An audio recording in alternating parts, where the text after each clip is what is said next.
Bonjour, voici une certaine Picardie profonde, un patrimoine unique au monde que certainement peu d'entre vous connaissent. Un monde souterrain parsemé de grottes creusées par les carriers du 19e siècle dans le calcaire du Lannoy ou du Soissonnais. Des grottes qui ont bien entendu servi d'abri pendant toutes les guerres et singulièrement pendant la guerre 14-18 où les poilus ont gravé leur dernier mot d'espoir ou bien au contraire leur mot d'adieu sur les murs de ces étranges cavernes. Il est plus qu'urgent aujourd'hui de parler de ce patrimoine méconnu, d'autant que très peu de choses ont été faites pour le protéger des vandales.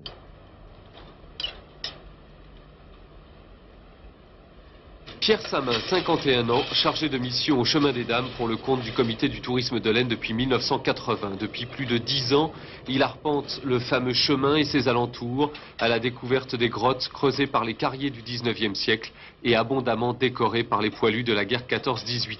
Longtemps resté dans l'oubli, si l'on accepte l'intérêt qui ont porté les collectionneurs et des historiens locaux, cet aspect de la Première Guerre est remonté à la surface, voici peu de temps avec la découverte de l'étrange univers souterrain des soldats.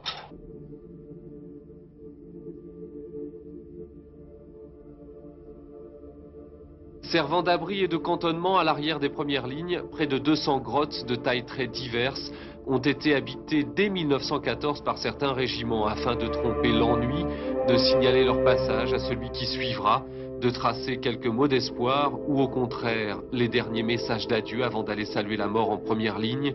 Bien des soldats vivant dans ces cavernes ont gravé leurs cris de façon naïve ou plus élaborée. Et ce ne sont pas seulement des graffitis, mais des sculptures en ronde-bosse et même de véritables bas-reliefs.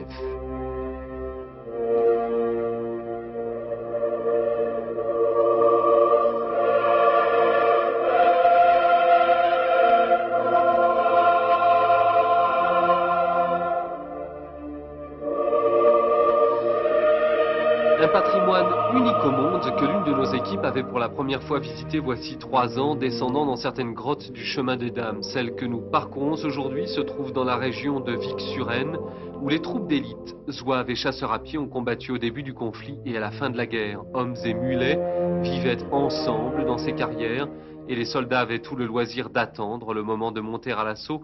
Ils pouvaient ainsi exercer leur imagination à tailler la pierre, des insignes, des galons, des motifs d'inspiration plus fantaisistes, des gueules cassées et de véritables dalles funéraires en hommage aux camarades tombés là-haut. Une chapelle a même été construite tout au fond de la caverne.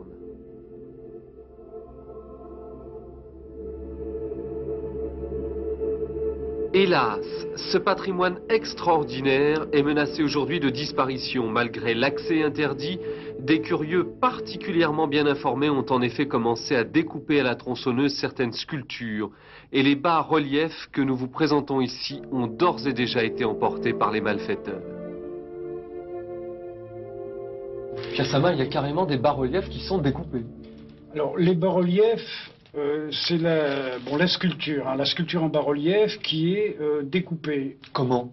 C'est découpé soit au ciseau, on en a un exemple là sous les yeux près de nous, ou alors on a des interventions qui sont faites à la tronçonneuse, aux tronçonneuses à pierre.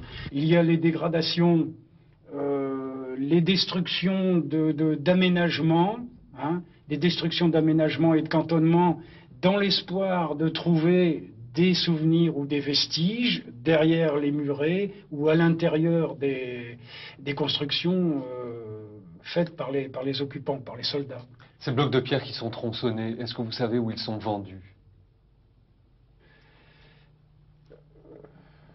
De toute façon, c'est le marché de la collection. On prétend que les touristes allemands ou américains sont très amateurs de ce genre de bas-relief. Bon, il y a évidemment, il y a des collectionneurs, il y a des collectionneurs de sculptures de 14-18, comme on trouve des collectionneurs de l'art religieux, les bois peints, etc., qui disparaissaient des églises. Alors, il y a comme tout sujet de collection, il y a des réseaux, il y a un commerce parallèle, il y a des réseaux, des équipes de ramasseurs et puis des équipes de revendeurs avec la clientèle potentielle qui existe. À l'initiative de particuliers, une association a été mise en place dans le Soissonnais afin de valoriser et préserver ces cavernes qui présentent à la fois un intérêt historique et artistique, un effort louable par rapport aux collectivités locales et à l'État qui pour l'instant n'ont rien fait. Seul, le ministère de la Culture envisage pour l'an prochain un inventaire systématique de l'art rupestre des poilus de la guerre 14. Le problème est cependant complexe, on ne peut mettre un policier en faction devant chaque entrée. Et que faire de ces sculptures? Faut-il les découper pour les installer ailleurs ou aménager l'une des carrières en musée? Autant de questions auxquelles il faudra rapidement répondre si l'on ne veut pas ajouter à la défaite du chemin des dames celle de la mémoire. Le pillage